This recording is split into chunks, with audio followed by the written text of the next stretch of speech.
Hi guys, welcome back. Scatlink here. We're off for more of Spyro Year of the Dragon Reignited. And in the last episode, we freed Sergeant Byrd from Moneybags' clutches, flew around and blew up some Rhinox. And that's really all we did because I actually kind of missed a few things quite often. Had to keep going back and forth, but we got it all in the end, as well as a skill point and a trophy. And in this episode, we're back because, if you remember, we haven't completed the Tiki Lodge. I keep calling it that because it's much more easy to remember than Molten Crater, because it sounds similar to Magma Cone. And that's a more infamous level for, you know, different reasons, and I don't like confusing the names because I like Molten Crater. But yeah, 291 gems, 2 eggs, we still got quite a few things to grab, and we couldn't do an area because we didn't have Sergeant Byrd. That area was locked off to us, but now we can go into that sub-area. And I was going to do that first, but then in hindsight, instead of doing a character that we've just unlocked in the last episode and continue playing as him for this one, I want to go unlock another character before we do. Well, actually, when I say unlock a character, we technically already have him. Zoe's now over there next to the Sparx sign. The prerequisite that I've mentioned 2 episodes from now is that you have to beat Buzz, and then Zoe will appear next to the Sparx sign, or basically beat the boss after the hub world that you're in, to make Zoe appear next to the Sparx sign in that same hub world. So yeah, basically, once you beat the boss of the hub world, you gotta come backwards. But you gotta backtrack anyway, so it's not that big of an issue. But this is a perfect time for me to actually go do this. Spyro, I found an egg, but only Sparx will be able to reach it. There's a small hole that leads to a crawdad farm. I can take him there if he's ready. Why will Sparx be only able to reach him? Why only him? I know he's smaller than you, but at the same time, how do all of the eggs that we, you know, rescue and the eggs hatch, who sends those dragons back to the Dragon Realms? With magic, probably from you, who saves our progress after they disappear. So you can easily do this. You're just lazy. But I guess we got to accept. It is a dragon after all. And if it's a dragon that cannot do the dragon's job, then a dragonfly is the next best thing. And yes, that's an immediate transition. Normally we'd have a little splash screen saying the adventure continues or something, which in this case uses the Spyro 1 design for the entirety of the Reignited trilogy. That's really the only change in terms of this transition, but if you haven't guessed already, we're playing a Sparx! Hello, Sparx! Before you take on those nasty crawdads, I should give you some help. To start, let's practice shooting. Press the attack button to shoot these targets. Alright, so before you even start the level, you actually get a tutorial segment. This always happens when you play as Sparx for the first time. Not entirely too sure if it happens on the other ones, because I always do it on this particular level. So it may only be exclusive for this level, but you can only do it once, I'm pretty sure. The ironic thing is, our health bar is, well, our health meter has its own health meter. The reason being is because you're going to be playing as that guy, but, you know, you're not exactly tanking shots for Spyro anymore, you're taking shots for yourself. So instead of, you know, shielding an entire dragon that will probably eat up all your energy, you're only protecting your little self. So you've actually got double the hit points than what you would have with Spyro, funnily enough. But whatever energy that you leave on in terms of colour is the health points that you're going to have when you leave. So keep that in mind. But yes, it's a top-down shooter. You can also move quickly by pressing the charge button, like Spyro. Use your charge to chase down this fast enemy. Now here's a question. Why can't Sparx do this with Spyro? And by the way, if you want to shoot a little bit faster, you move into the shots. Kind of like Binding of Isaac or any other like twin-stick top-down shooter.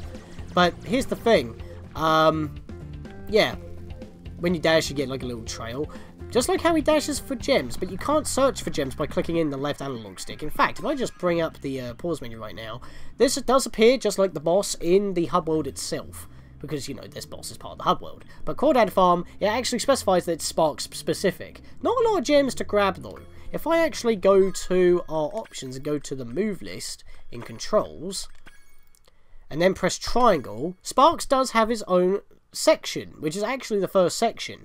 We can actually strafe, but we have to hold L1 or R1 to do so, because that's normally rolling. You just hold it, and then you're literally just locked onto that axis when going left and right with the analog stick. There's no twin stick function in any version of Spyro 3, even the Reignited version, which is actually a little bit baffling, but I guess it's to keep the controls the same as they were before, like how you have a retro control style like before, but I feel like that should just be tied to the retro control style that you can choose in Control Scheme, than just being a preset as the moveset regardless, because the Reignited controls or the retro controls only affect Spyro, because only he can roll left and right. But it's also kind of funny that, you know, retro controls still allow you to control the camera with the right analog stick, as well as roll left and right when that was only a Spyro 1 thing. And yet, the only thing that the Reignited controls thing seems to do is just, you know, center the camera behind you with L2 and flame attack with the R2. Or left trigger and right trigger, respectively. It's just something I wanted to bring up because it's just a little bit weird. But yeah, the only way to beat this guy is to actually stab him at the butt. Normally, you don't kill enemies like that as Sparx, so that's actually kind of silly for a tutorial, but it's just to let you know that we only want you to charge.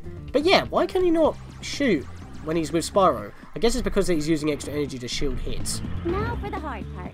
Being a maneuverable dragonfly, you can also strafe in any direction. To strafe, hold down the roll left or roll right button, then move with the left stick. Try strafing to hit the targets in this room. Yeah, so the bumpers. You'll use the bumpers for the Xbox One people. But yeah, basically they just want us to do this. And like I said, it locks you facing in that direction, and you move a little bit slower when it, in general, because if I go out normally, I mean, the speed is the same, but, you know, it's just a lot. You can't, I don't think you can strafe and charge, no, because it kicks you out. So keep that in mind. But yeah, we're learning a bit more lore with the dragonflies. On your travels, you'll notice butterflies that give you health, just like in the dragon world. Not only that, but some butterflies will give you special powers, though only for a short time. Just eat any power-up butterfly, then press the jump button to use that power-up. Your power-up is shown in the top right of the screen. Yes, you don't need to use your power-up when it willy-nilly. You can use it whenever you want, as long as you keep it stocked, but you can only have one power-up. Similar to the super power-up gates or whatever with Spyro, but in this case it's just a different butterfly that flew into me mouth. Fair enough. Spread shot! Well, it's not really a spread shot, it's more like a wave shot. Wait, what? You'll be able to deal with these guys much faster if you use a power-up. Just eat any power-up butterfly. Wait, and what? Press the jump button. Wait, hang on. No, shut up. Hang on. What? It restarted the tutorial for this particular room. Why? I didn't fire normally. I used the spread only. Why did it not let me pass? Okay, it didn't restart me this time. Which is ironic as well, because we're going to be done in a minute. But yeah, I was about to say, I forgot that there was more tutorial, but that was a bit weird, because I didn't fire a normal shot. I used only the spread. Is it because one of them touched me? But yeah, because if you don't do the tutorial properly, it will restart you if you somehow get past them out and actually doing what you're told. Which, I feel like is kind of like, you know, pompous. What? Grabbing the power-up to refill my power-up cancelled out the power-up. I was holding X. I don't remember this being so jank. Looks like you're ready, Sparx. If you need any more guidance, just choose the controls option from the pause menu. Yeah, I already covered that. And we lose our power-up. But now we're in the actual level, and yes, so we still acts as our checkpoints. So yeah, I actually do like these Sparx levels. When I first played them in Spyro 3, the original, of course, because this is a remake of it, of course. That was a 20 right there. This was actually like one of my more favourite parts of the game, because it was just literally nothing but pure, like, top-down shooting bliss, and I'm not really one for those kind of games, but I do like Smash TV and Gauntlet, so it's kind of up my alley, and those are, like, well-known arcade games. By the way, that's an enemy spawner, just like in Gauntlet. You want to take that out, so do there with that as you will. Just pummel it until it's gone. Obviously, some of them will have shields. You got to be careful. There'll be keys in order to open doors, like in Gauntlet, so keep that in mind. There is actually a power-up here. I think the green ones are the wave shot. Purple are homing rockets, so if I just fire one, yep, it shoots 3 rockets, and they split off in the different directions. If I try to fire at this, wait, yeah, we can't damage that. We have to actually find a way to take away that shield in order to take out that spawner, because otherwise these guys are continuously respawning. And unlike in the Dragon Realms, or just by playing as any other character, killing enemies does not yield gems. They're just lying about, so just grab them as you go. And of course, when you take damage, your colour will change, but it's mostly considered by the bar, and that's not the right door. Ouchies. As you saw there, I took damage, but I did not lose my colour. Go for the red door. Oh, wrong button. Okay, now I've lost my colour. I wanted to strafe. There we go. I haven't played these in a while. But thankfully this is the first level to get the grips. It's just that because you can only do them after a normal boss as Spyro. They'll be quite split up. And yeah, when you grab gems, the numbers of the worth don't appear, but you should know what the values are by now, surely. They're just like visual flair for when you're running about like Spyro, excuse me, because you're going to be seeing this stuff with Sparx. Now, because you see everything in a top-down view and things aren't moving as fast. Now, I prefer the wave shot to the rockets. It's just to clear out enemies that are in my way a lot easier. We'll just do this. In fact, if I spin, it's like, yeah, boy. But if you actually go with it, you get a lot more shots off facing in different directions. So I've got a green key, so I need to find the green door. That's a blue door. They were a lot more obviously coloured in the original, I will say that, but some of them only have little light tints when they are actually, like, you know, more often. That is a normal Spyro enemy, that is. The ones that we've been fighting so far have been special sized for Sparx, but, like, baby versions. And by the way, I've now got invincibility, so just run through everything. They can't do nothing to you. Can't get rid of the shield still, though, so that's a problem. Got the yellow key, so we're going to go up here. Just blasting through this. Nom nom nom nom nom nom nom. Tasty. Hit the button. I'm just going to run through the box because I'm invincible. Going to take you out, so now I have to fight you properly. Yeah, when you get invincibility, just like in like Smash TV, use it. I'm actually drawing a lot of parallels to those two arcades. I guess it is like a fusion of the two. What does the red one give us? I forget. Ah, that's bouncing shot, isn't it? Or was that homing shot? No, that's spread shot. That icon doesn't really say spread shot to me. Just saying. Right, we can get rid of that. That would have had a fiver in it. Got the blue key. Go for the blue door. We're almost done here, actually. Let's strafe here.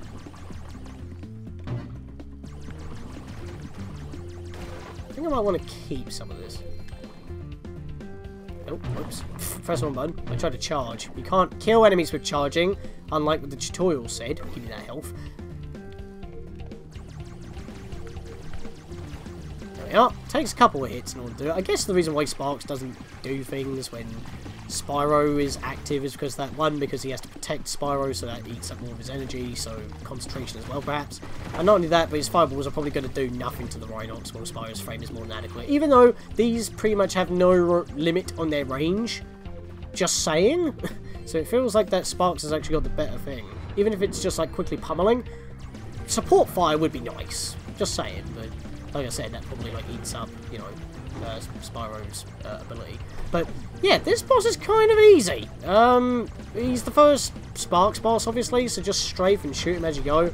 Of course, when he loses his claws, he actually gets more stronger by doing that spread fire. That's pretty much like a carpet sweep. But he's done, pretty simple. We get the egg. Her name's Nora. Who's your crawdaddy? That's an achievement. We are done here once we grab the last gems on the outer rim of this area. And I will want to grab this because I actually took 2 hits and that's a full recovery right there. So I definitely want to do that. So I still have full health for Spyro. Carry that over, just like with any other characters. And there we are. The first Sparx level is done just like that. And we get an extra bonus for doing that as well once we complete a Sparx level. Not only do we get 200 gems and an egg added to our tallies, we get a power-up! We learn a new ability, but it's mostly Sparx-focused. And it only works when you're with Spyro, which is a little bit of annoyance. Because that don't actually make sense if it's an upgrade for Sparx, but I guess it augments his connection to full-grown dragons? I don't know. But we'll let Zoe explain it, once the game loads. Nice work, Sparx. You've beaten the Crawdad King and found the lost egg. Not only that, but some of the dragon magic seems to have rubbed off on you. Now you can pick up gems when they're even further away from Spyro. That is very helpful, and is actually a really good early ability. I do actually appreciate this, because, well, not to say anything about the Reignited trilogy, except for the fact that we keep bumping into it. In the original, it wasn't an issue, and it just, you know, made grabbing gems a lot easier in general anyway. If you're a little bit further away, your treasure magnet's basically just doubled in size. But in the Reignited trilogy, currently, even though we've just had a patch, Sparx still doesn't pick up a few gems. Now there is no excuse. You have twice the range. If we're still standing next to a gem, you're not doing your job. Right, so what we're going to do now is hop back into Molten Crater, because we've pretty much got to go out to the end of the area, which is the Tiki Lodge, because the only thing that we've actually got to do left in Sunrise Spring, so that the entire hub world is now 100% complete, even though the hub world itself is complete, is that we just got to play as Sergeant Byrd. That's literally the only thing. So, it's the episode of backtracking today, and we're going to ignore all the enemies, because unlike in Spyro 2, the worlds don't reset completely. Like, you have to pretty much do the entire level in order to go through. The shortcut to the end is still open, which is very nice. You can just cut straight to the end and do what you need to do. Although, some missions still reset, and that's mostly reserved to the sub-areas. Oh boy, I almost fell there. I'm surprised I recovered it. Step inside, old chum!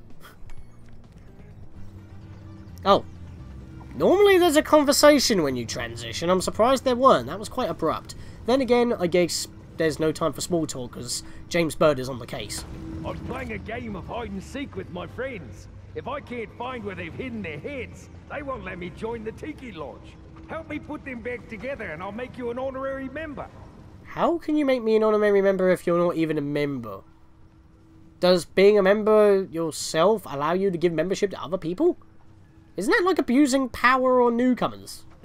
I think there needs to be a little bit more of a system here. Don't become stone, I'm talking to you, cheeky. Look at that grin. I'll blow you up, but I'm not going to because I'm actually quite nice. Right, so let's blow these up quickly, get some gems. There we are. And I'll try to get away from a gem so we can actually see the range in action. There we go, that was some range. And let me just edge close to this blue over here. Boom. Look at that. So the way that we're going to do this is basically put the heads back on the bodies that have lost their heads. Remember, they are tiki heads, so they're just rock people. So I'm guessing the heads are what they are, and the body just helps them move. But, as I said before, we still have a skill point that we couldn't get here before. Assemble the tiki heads. We pretty much just got to group all the tiki heads together without actually placing them on the bodies in order to do stuff. And, well, there's obviously a head right here. I'm going to leave that there so that it's a lot easier for me to, you know, gather the heads. But we do need to kill enemies around here. They're not going to drop gems for us, but all the gems that we're after are pretty much going to be in pots like this. So, there we are. I actually had a couple of gems in there. Weird. Let's come over this way. Because we pretty much got to go over the place. And sadly, this time, like with every other sub-area, no map. So, just take out these enemies so they don't get in our way. No gems, as I said. Blow this up. There we are. Grab all that. But yeah, we pretty much pick these guys up like we would be picking a mine. And we drop them just like we normally would. But we kind of drop with it. If you don't actually continue flapping, as you saw there. You just kind of gravitate to the floor. If you're close to the floor, but I don't know how that works.